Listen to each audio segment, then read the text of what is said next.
Nós somos militares, mulher com homem, também tudo misturado. E militares que se ali. Gente, aquele que é live de hoje, nós param, compartilha. Todo mundo para compartilhar por causa não tem tiroteio dentro da Ilha de Santiago e na São Vicente. E o que é incrível é que as duas ilhas têm quartel.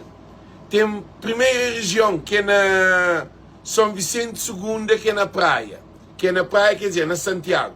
Não tem Morro Branco, Cabo, não tem Tiara Mato, não tem Jaime Mota, não tem...